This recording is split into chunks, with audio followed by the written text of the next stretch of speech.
What if the reason you keep failing exams or like bombing big presentations isn't because you aren't preparing enough, but because you aren't forgetting enough? Yeah, which sounds completely backward, I know. Right. I mean, I want you to really imagine this scenario. You read a textbook chapter 20 times. You highlight every key phrase in neon yellow. Oh, the classic neon yellow highlighter strategy. We've all been there. Exactly. You review your flashcards until you feel completely invincible.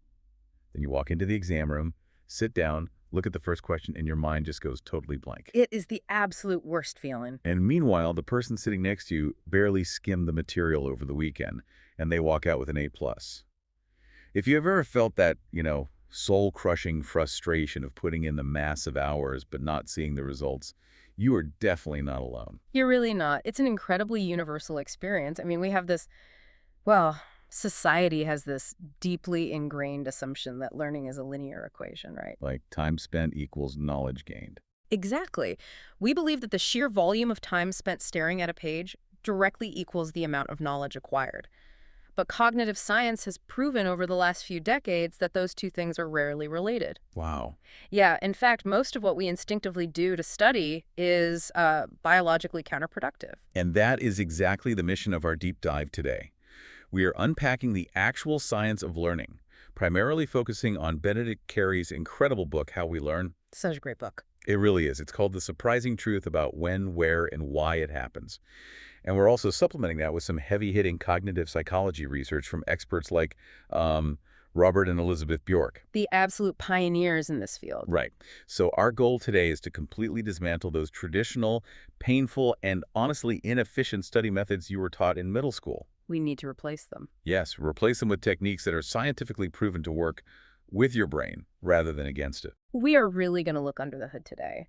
We'll explore what your brain is physically doing when it forms a memory, the deeply misunderstood power of forgetting. Which is huge. Oh, massive.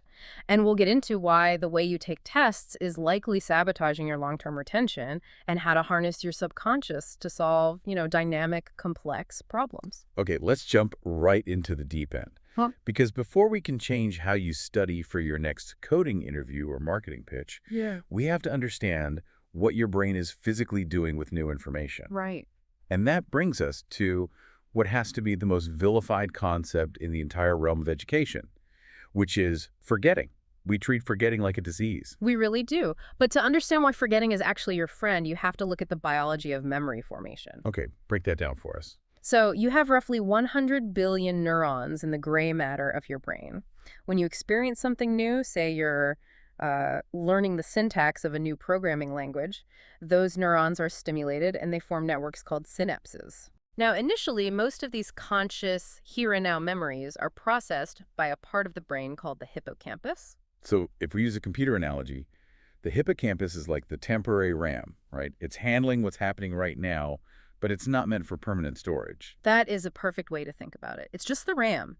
If the brain deems that new information important enough through repeated exposure, it eventually transfers those memories to the neocortex. Which is the hard drive. Exactly. That is your deep storage hard drive. And this is where Robert and Elizabeth Bjork's framework of memory becomes absolutely crucial. They distinguish between two very different metrics of memory storage strength and retrieval strength. Okay, I need to know the actual difference there. What do those mean? Well, storage strength is how deeply entrenched a memory is in your neural architecture. It's how well it connects to other concepts you already know. Okay. And the fascinating thing is, once storage strength is built, it doesn't really drop. Retrieval strength, on the other hand, is simply how easily you can grab that memory right this exact second. Oh, I see. So if I just finished reading a paragraph about, say, the French Revolution, my retrieval strength for those facts is sky high. Like if you ask me a question 10 seconds later, I can recite the answer effortlessly. Right. You've got it right there. But that immediate high retrieval strength creates a massive psychological illusion. Because I feel like I've mastered it. Yes. Because you can retrieve it instantly, your brain tricks you into thinking, oh, I know this forever. You falsely equate that temporary retrieval strength with permanent storage strength. But the second I close the book... The moment you close the book and walk away, that retrieval strength plummets. And this is where forgetting actually steps in and becomes useful. Wait, how is losing that retrieval strength useful? think about memory champions. Like Joshua Foer, who won the U.S. Memory Championship.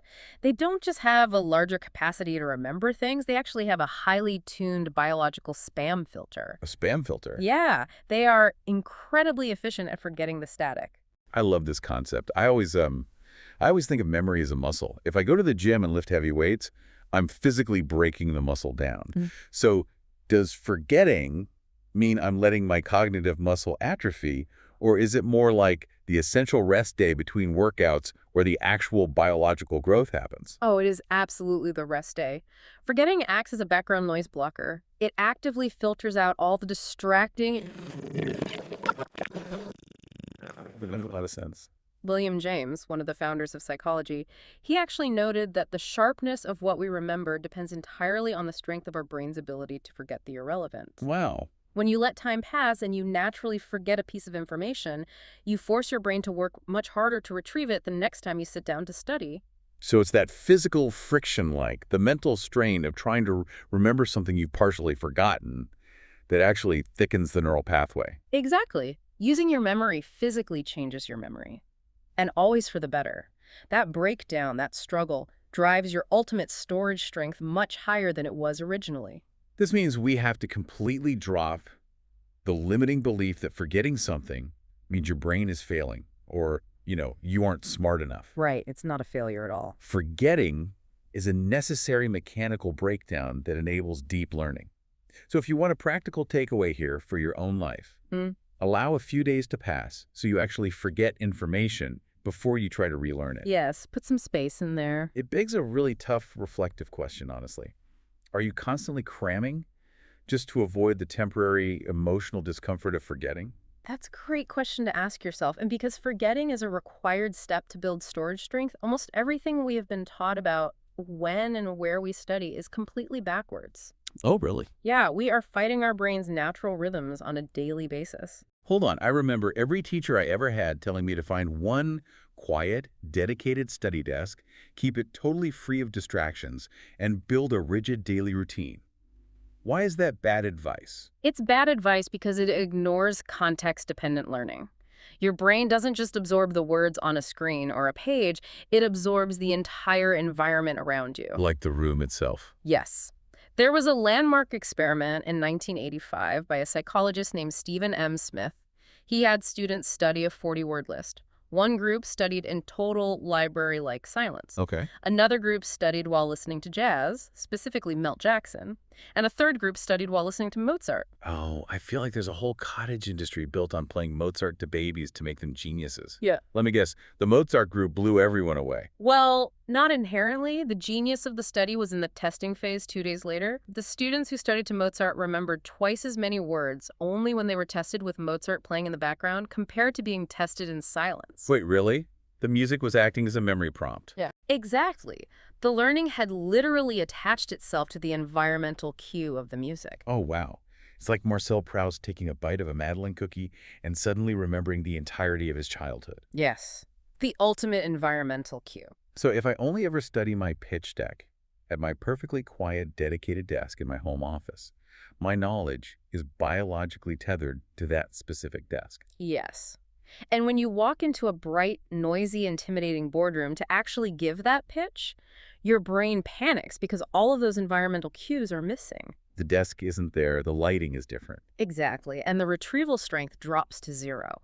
But by actively varying your environment, like reviewing your notes in a loud coffee shop, then reading a chapter on a park bench, then doing practice problems at your kitchen counter, you force the brain to untether the information from any single background cue. Oh, that is brilliant. The knowledge becomes robust, independent, and accessible anywhere. You've got it. That makes profound sense. You have to untether the knowledge from the room. And this ties directly into the timing of our learning too, right? The spacing effect. Oh, absolutely. The spacing effect is crucial. We all know cramming works for a test tomorrow, but it completely fails for long-term retention. Yeah. I think of cramming like overstuffing a cheap suitcase. I love that analogy. Yeah, you wait until the night before your flight, you roll up all your clothes, you sit on the suitcase, and you force the zipper shut. It might hold together for the cab ride to the airport, But eventually that zipper's going to burst under the pressure and everything falls out onto the pavement. And to use your analogy, spacing out your practice is like packing that same suitcase over the course of a week. Right, you take your time. Yeah, you have time to fold things properly, see what fits together, and build a sturdy foundation so the structural integrity actually holds. Yeah. Cognitive scientists refer to these strategies, varying your physical environment and spacing out your study sessions over days or weeks, as desirable difficulties. Desirable difficulties, meaning we are intentionally making the learning process feel harder, more frustrating, and like less efficient in the short term. Precisely. Because making things superficially harder in the moment is exactly what forces the brain to build those stronger long-term neural pathways. Okay, so we've established that we need to change our environment and space out our sessions to leverage forgetting. But what should you actually do during those sessions? That's the million-dollar question. Because if you're just opening your textbook or your presentation notes and reading them over and over, you are walking into a massive psychological trap. You are. You're referring to the fluency illusion. Benedict Carey shares a very humbling personal story in the book where he completely bombed a trigonometry final in high school despite studying intensely. Which is so relatable. Right. He walked into the exam room feeling great because he had reread his notes dozens of times. But rereading only creates a false sense of perceptual fluency. Perceptual fluency, meaning your eyes recognize the shape of the text, so your brain tells you, hey, I know this. Yes. You mistake mere recognition for actual recall. You look at a complex math formula or, a line of Python code and think, oh, I totally understand how this works. But if you close the laptop and try to write it from scratch, you completely freeze. Exactly. It's like you know the lyrics to a song, but you don't actually know how to play the music yourself. So how do we break that illusion before the real test happens? By using retrieval practice, which takes advantage of what we call the generation effect. The generation effect. Yeah, and we've known about this for a long time. As far back as 1917, a researcher named Arthur Gates did a fascinating experiment with school children who were memorizing biographical entries from Who's Who. Okay. He tested different ratios of reading versus reciting, and he found that the absolute ideal ratio to learn a text is spending roughly 1/3 of your time reading the material and 2/3 of your time actively looking away and attempting to recite it from memory. Wait, 2/3 of your time generating the answer yourself? Most people probably spend 95% of their time reading passively and maybe 5% testing themselves at the very end. Which is exactly why they fail to retain it long term. And this was validated on a massive scale in 1938 by a researcher named Spitzer. He conducted a pop quiz experiment on over 3,600 sixth graders using articles about bamboo and peanuts. That is a massive sample size. Right, and he proved that forcing the students to take a test very early in the learning process locked in the memory far better than giving them extra time to study the articles. Wow. We widely view testing as a tool to evaluate or measure what you know, but in reality, testing is the most powerful studying tool you have to actually create knowledge. I want to pause on this because it leads to what I think is the most mind-bending, counterintuitive concept in the entire book. Pre-testing. Yes, pre-testing. Yeah. The idea that you should take a test before you even study the material. I know, it sounds crazy. I have to be honest, logically this sounds completely absurd. Like, if I take a practice test on quantum mechanics before I've even opened the textbook, aren't I just cementing wrong answers into my brain? It feels like a terrible idea, but research by Elizabeth Bjork and others shows that the exact opposite is true. Okay, explain how that works.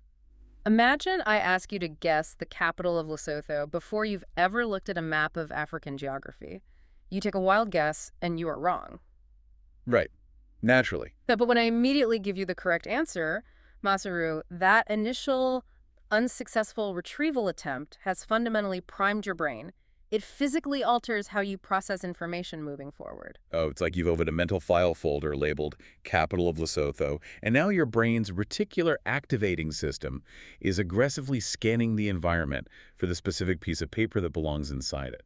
That's exactly the mechanism at play. Elizabeth Bjork proved this in her introductory psychology class. She pre-tested students on concepts they hadn't even been lectured on yet. And they bombed them, obviously. Yeah. Naturally, they bombed the pre-tests. But on the cumulative final exam 2 weeks later, those same students scored 10% higher on questions related to the pre-tested topics compared to topics that hadn't been pre-tested. That is wild. Yeah, it primes your brain's search mechanisms to notice and latch on to the correct answer when it finally arrives in the actual lecture. This means we need to completely remove the limiting belief that a test is just an evaluation and that wrong answers are failures. Exactly. Wrong answers are the foundation. The better mindset is to actively embrace what Carey calls ignorance of the best kind. Every time you struggle to recall something, you physically alter and strengthen the neural network. Absolutely. So if you want to put this into practice today, take out a blank piece of paper and write down everything you know about a topic before you review your notes. Just dump everything from your brain onto the page. Francis Bacon actually noticed this phenomenon all the way back in 1620. Really? Yeah. 1620. Yeah. He observed that reading a piece of text through 20 times will not help you learn it by heart as easily as reading it 10 times while attempting to recite it from memory in between. That is amazing that we've known this for centuries and still don't do it. Okay, so we've heavily optimized how to memorize facts and data, but our modern world isn't just about reciting facts. Right, it's a lot more complicated than that. What if you are trying to solve complex, dynamic problems? What if you're an entrepreneur trying to pivot a business strategy or a writer trying to crack a story structure? That requires putting your brain into completely different gears. This is where we shift from memorization to incubation and interleaving. Okay, let's start with incubation. Incubation, which is sometimes called percolation. We live in a hustle culture that prizes constant, unbroken focus, right? Totally. Grind until it's done. Exactly. But taking a strategic, intentional break is actually a biological shortcut to better problem solving. This relates to something called the Zeigarnik effect. Right, named after Bluma Zeigarnik. She was the psychologist who noticed that restaurant waiters had this uncanny superpower to perfectly remember incredibly complex unpaid orders. Yes. But the second the bill was paid, the memory completely vanished. Why does our brain do that? Because our brains are wired to prioritize unfinished tasks. Cognitive load theory shows us that an uncompleted task creates a subtle psychological tension. An itch you have to scratch. Yes. When you quit a project right in the middle, it puts that problem on your brain's subconscious to-do list. The author Joseph Heller famously said he came up with the best structural ideas for his novel Catch-22 while he was brushing his teeth or riding the bus. That is so true. My best ideas always come in the shower. Because by stepping away from the act of work, your subconscious continues to percolate on the problem without the rigid constraints of conscious, logical focus. Just stopping a coding sprint or a writing session right in the middle of a brilliant thought isn't lazy. It's a strategic power move. It forces the brain to keep working in the background. But what about when we are actively practicing a skill? That brings us to the difference between blocked practice and interleaving. Traditional education and corporate training, for that matter, relies almost entirely on blocked practice. Meaning doing the same thing over and over. Right. Doing 20 of the exact same math problems in a row, or spending an hour practicing only one type of tennis backhand. It feels satisfying because you get into a groove, but you are essentially putting your brain on autopilot. Look, Interleaving or mixed practice forces you out of that comfort zone. this sounds like cognitive cross-training. Yeah. But I have to push back on this based on my own experience. Sure. When I mix things up, like trying to learn French and Spanish vocabulary in the exact same session, it feels terrible. I make way more mistakes and it feels like I'm taking steps backward. That feeling of sluggishness and frustration is the exact reason why interleaving works. Really? Yes, it is the ultimate desirable difficulty. Researchers Cornell and Bjork demonstrated this powerfully with an experiment where subjects had to learn the styles of 12 different painters. Okay, how do they do it? One group saw the paintings blocked by artist, so all the Picassos, then all the Monets. The other group saw them interleaved, completely randomized. I bet the blocked group felt way better about it. They did.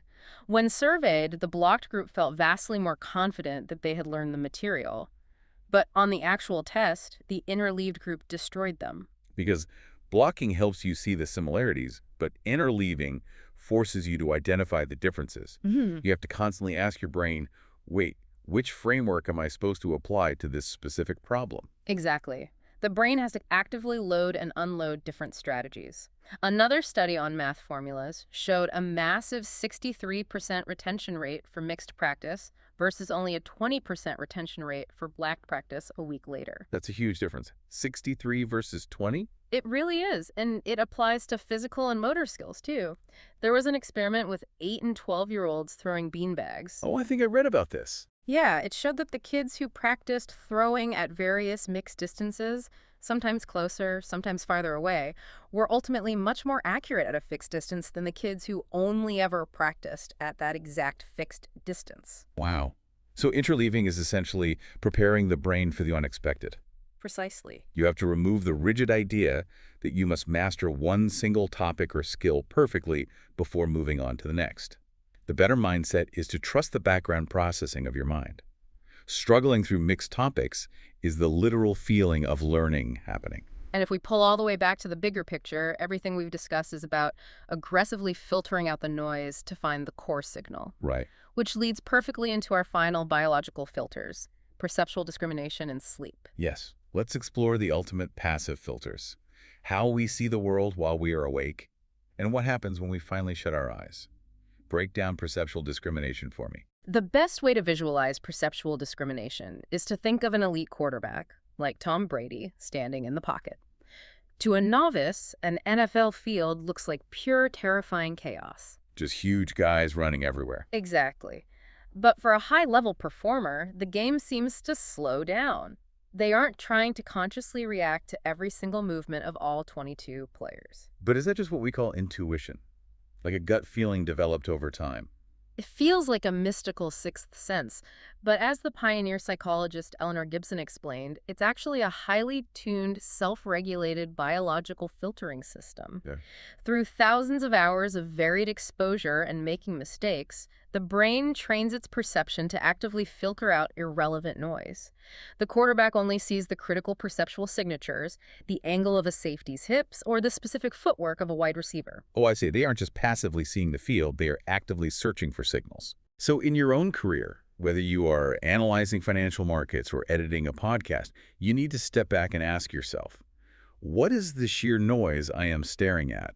And what are the crucial signals I actually need to be filtering for? That is the exact right question. And the only way to solidify those complex neural networks so you can actually recognize those signals tomorrow is the final non-negotiable step: sleep. Oh, the all-nighter. Pulling an all-nighter is practically a rite of passage in our culture. Sadly, yes. It is worn as an absolute badge of honor that proves how hard you are working. And it is a badge of honor that biologically destroys your learning. Wow. Destroys it. Yes. We tend to view sleep as just resting a tired body. But sleep is a highly active phase of memory consolidation. So it's doing work while we're unconscious. Huge amounts of work. When you stay awake to cram, you block the brain from transferring and organizing the information you learned in the hippocampus into the long-term architecture of the neocortex. You're stopping the save process. It literally halts the saving process. As Benedict Carey puts it, I think of sleep as learning with my eyes closed. So prioritizing a full 8 hours of sleep over 3 extra hours of late-night cramming isn't a sign of laziness. It is essential cognitive maintenance. If you don't sleep, you don't keep the knowledge. It's that simple. It really is that simple. You have to sleep. So what does this all mean? Let's quickly recap this totally counterintuitive, somewhat backwards journey we've been on today. Let's do it. To truly build lasting memory, we must allow ourselves the uncomfortable space to forget. We need to stop studying in the exact same quiet spot and aggressively vary our physical environments. Yes. We must take tests before we even know the answers to prime our neural networks. We need to mix up our practice with interleaving until we feel sluggish and frustrated. And finally, we absolutely must sleep to let our subconscious solidify it all. And the through line connecting every single one of these strategies is the concept of desirable difficulty. By making the learning process feel superficially harder and less efficient in the short term, you create deep, durable, and highly flexible knowledge in the long term. It's genuinely fascinating. But applying all this science leaves me with a massive, almost infuriating question for all of us to chew on. What's that? If cognitive science proves, without a shadow of a doubt, that our brains are biologically optimized to learn through taking strategic breaks, struggling with mixed tasks, forgetting over time, and getting plenty of sleep, Right? why on earth have we designed our modern, rigid, 8-hour corporate workdays and continuous 7-hour school days to do the exact opposite? Are our massive institutions fundamentally at war with our own biology? It's the ultimate structural question. We have built our educational and corporate training models around massed practice and rote memorization. Which we now know doesn't work. Exactly. We know it only produces the fleeting illusion of learning. By ignoring how the brain actually functions, we are leaving an incalculable amount of human potential on the table. It really makes you wonder what we could collectively achieve if we started working with our cognitive biology instead of constantly fighting against it. Thank you so much for joining us on this deep dive. I hope this discussion gives you the scientific permission you need to take a break, vary your routine, go take a nap, and make your brain work just a little bit differently today. And remember, you really, truly do not need to read that textbook 20 times.